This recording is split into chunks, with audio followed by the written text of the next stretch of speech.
তো গাইস আসসালামু আলাইকুম। আজকে আপনাদেরকে দেখাবো মানে জিবির ঘোপা যেটা নিউ ফোর লাইন, এই ফোর লাইনটা যে হয়েছে এই ফোর লাইনটা আজকে আপনাদেরকে দেখাবো ড্রোন শুট করে যে এইটার মেন ফোর লাইনটার মানে যেটা ভিউটা দেখতে কিরকম লাগে সেটাই আজকে আপনাদেরকে দেখাবো। তো আমি সামনে অল্প আগিয়ে যাই হেরে আপনাদেরকে ড্রোন শুট করে দেখাবো আর কি। তো ফাইনালি এসে পাইলাম এই জিবির ঘোপা নিউ ফোর লাইনতে।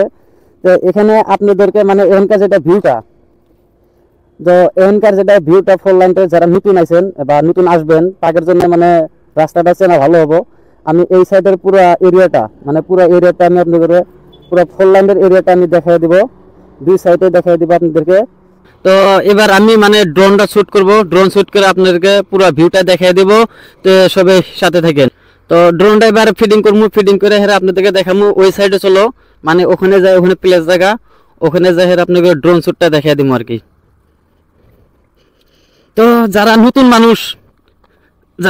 মানুষ তারাও এখানে আসবেন, মানে এখানে যারা টিকটক রিলস, ইনস্টা রিলস যারা বানান তারাও এখানে এসে বানাবে পারেন বড়িয়া ভিউটা দেখতে। তো আজকে আপনাদেরকে পুরো 360 অ্যাঙ্গেলে ঘুরে দেখাবো ভিউটা কিরকম দেখতে। তো ড্রোনটা বাই করি।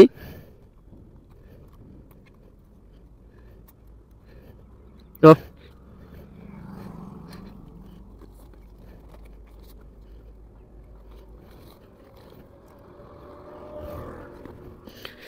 ফাইনালি হয়ে গেল, এবার আপনাদেরকে উড়ে দেখাবো। অন করি।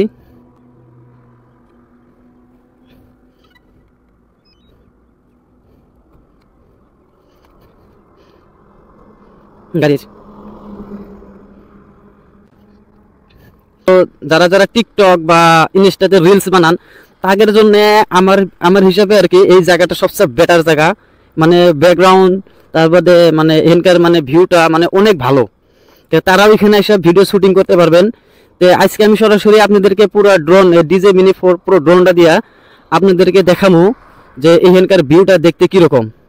তো ভিডিওটা দেখলে আপনারা বুঝতে পারবেন যে এখানকার ভিউটা কিরকম। তো আমি ফাইনালি এটা স্টার্ট করলাম, এবার উঠাইয়া দিয়ে আমি পুরো ভিউটা, এই সাইডের ভিউটা পুরো আমি দেখাই দেবো।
Through the highways till my shadow turns to sun